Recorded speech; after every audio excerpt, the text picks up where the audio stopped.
ঢাকা বিশ্ববিদ্যালয়ের women and gender studies বিভাগের পক্ষ থেকে সবাইকে আজকের অনুষ্ঠানে স্বাগত জানাই। বেগম খালেদা জিয়া মেয়েদের শিক্ষা প্রচারের জন্য বেশ কয়েকটি সংস্কার চালু করেছিলেন, যা বাংলাদেশে নারীর অগ্রগতির ভিত্তি স্থাপন করে। বাংলাদেশের শিক্ষা খাতে, বিশেষ করে নারীদের শিক্ষাক্ষেত্রে অংশগ্রহণে বেগম খালেদা জিয়ার অবদান চিরস্মরণীয়। লিডারশিপের যে নতুন থিওরি, যেটা ট্রান্সফরমেটিভ লিডারশিপ যেটা বলে, একজন লিডার শুধুমাত্র তার ব্যক্তিগত যে বৈশিষ্ট্য, তার যে গুণাবলী সেটার মাধ্যমে না, তিনি তার যে ফলোয়ার যারা তাদের দিকটাও ভাবেন। বেগম খালেদা জিয়া শুধুমাত্র যে প্রধানমন্ত্রী ছিলেন সেটা নয়, তিনি ওখান থেকে নিজেকে রাষ্ট্রনায়ক হিসাবেই প্রতিষ্ঠা করেছেন, একজন স্টেট পারসন হিসাবে নিজেকে ওখানে উন্নীত করেছেন। 90 দশকে একটা ত্রাসের জায়গা ছিল এসিড, একটা আইন, সেই আইন প্রণয়ন কিন্তু অনেক কিশোরীর নিরাপত্তা কিন্তু নিশ্চিত করেছিল। শুধুমাত্র একটা নীতি একটা বড় ধরনের বৈপ্লবিক পরিবর্তন করতে পেরেছে, এই ধরনের নীতি প্রণয়ন কিন্তু বাংলাদেশে খুব বেশি কিন্তু না। এবং সেগুলোর একটা কিন্তু আমি বলবো যে নারীদের জন্য এই যে উপবৃত্তির যে ব্যবস্থা করা। তিনি শুধু বাংলাদেশের প্রথম নারী প্রধানমন্ত্রী ছিলেন না, তিনি একজন দক্ষ প্রশাসক ছিলেন। আমরা তার জীবন এবং তার কর্মের উপরে একটি নির্মোহ একাডেমিক মূল্যায়ন করতে চাই। বেগম খালেদা জিয়াকে শুধুমাত্র একজন রাজনৈতিক নেতা কিংবা একটি নির্দিষ্ট দলীয় নেতার এই বলয় থেকে আমরা একাডেমিকলি আরো বড় পরিসরে দেখতে চাই। So you are basically dealing with a person larger than life and from an academic perspective, and it has to go beyond the myopics of politics, that she actually tried out structural reforms in her own modest ways, but it ultimately proved to be quite serious reform, যেটা একটা series আমরা পরবর্তীতে দেখতে পেয়েছি। আমরা এই কাজটি চালু রাখতে চাই, বিভিন্ন পর্যায়ে অবদানগুলো আমরা তুলে ধরতে চাই একটি একাডেমিক পার্সপেক্টিভ থেকে, এবং সেটি আমরা সমাজকে জানাতে চাই দল এবং মতের উপরে উঠে, and that will be our focus.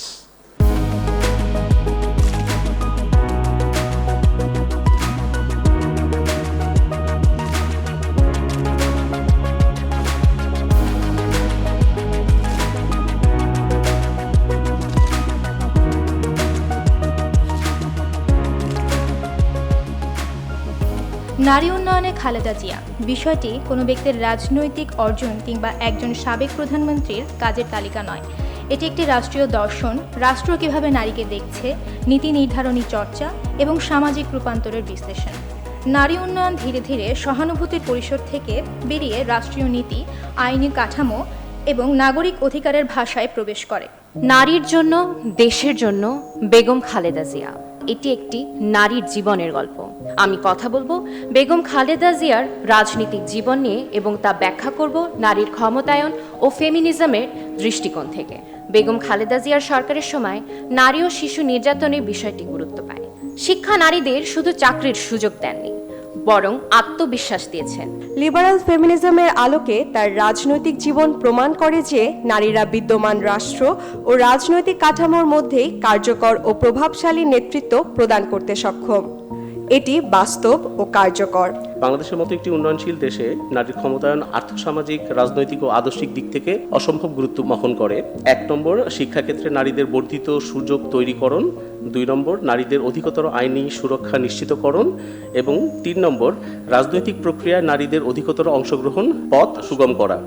Education is the keystone of empowerment. লিডারশিপের উনি ভালো একটা ছবি দিয়েছিল যে how far leadership can go. She was a very powerful leader in that sense.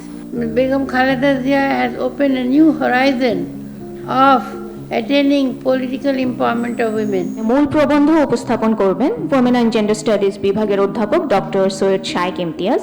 যদি নারী স্বাধীনতার কথা বলি, নারী অধিকারের কথা বলি কিংবা নারী ক্ষমতায়নের কথা বলি, তাহলে সম্ভবত যে কটি নাম সর্বাগ্রে আসে স্বাধীন বাংলাদেশে, তার মধ্যে প্রথমেই হচ্ছেন আমাদের দেশের প্রথম নারী প্রধানমন্ত্রী বেগম খালেদা জিয়া। ওনার এই জীবনকে আমরা কিভাবে পাঠ করতে পারি উইমেন স্টাডিজের স্টুডেন্ট হিসেবে, উইমেন স্টাডিজের শিক্ষা থেকে। এবং আমার আজকের পেপারটি আপনারা ভাবতে পারেন যে এটি শুধুমাত্র কিছু চিন্তাকে আমি এখানে ধরার চেষ্টা করেছি, যে চিন্তাগুলো আমার মনে হয় আগামীতে বেগম খালেদা জিয়ার জীবন একজন নারী হিসেবে, একজন নারী রাজনীতিবিদ হিসেবে এবং একজন নারী অধিকার কর্মী হিসেবে আমার মনে হয় আমাদের পাঠ করার একটা সূত্র এখানে উপস্থাপন করবে।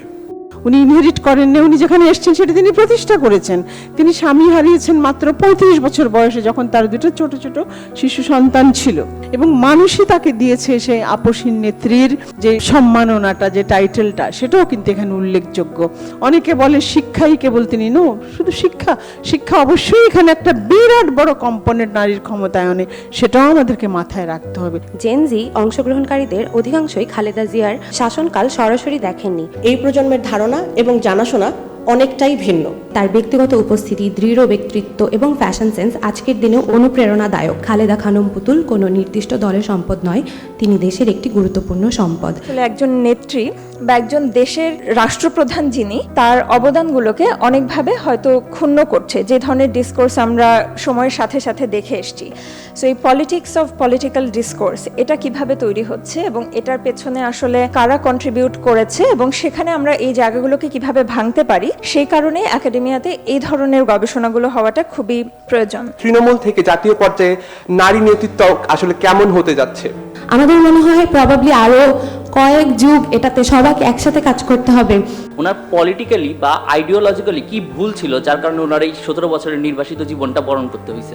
The primary mistake that she did it purposively, and she really wanted to do that mistake, and that is to step into a man's world so that she can really make a change. প্রেজেন্টেশনে এই জিনিসটা আনা যেত কি, জেনজির কাছে কেন তিনি বিতর্কিত হয়েছেন। লম্বা একটা সময় একজন ফ্যাসিস্ট যখন ছিল, তখন তারা বিভিন্ন ধরনের ন্যারেটিভ তৈরি করছে, ওগুলোর উপর বেস করে আমার তাদের ধারণা ছিল। তিনি একজন অসাধারণ রাজনৈতিক ব্যক্তিত্ব। আমাদের যে বিভাজিত সমাজ, যে বিভাজিত রাজনৈতিক কালচার, এই কালচারের মধ্যে তার রিয়েল কন্ট্রিবিউশনটা উঠে আসে না।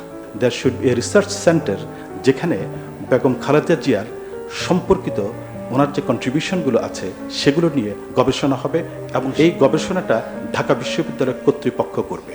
একজন রাজনৈতিক ব্যক্তিত্বের, তার মতো একজন মানুষের real contribution to the country, এটা কি, এটা যদি তো আমরা তুলে আনতে চাই, সেখানেই প্রয়োজন হবে একাডেমিক এক্সারসাইজের। একাডেমিয়ার দৃষ্টিভঙ্গি থেকে নির্মোহভাবে সেটিকে দেখা। যদি আমরা সেটাকে দেখতে পারি, তাহলেই শুধুমাত্র তার প্রতি হবে রিয়েল ট্রিবিউট। ঢাকা ইউনিভার্সিটি সে রিয়েল ট্রিবিউটটাই বেগম খালেদা জিয়ার প্রতি দেখাতে চায়।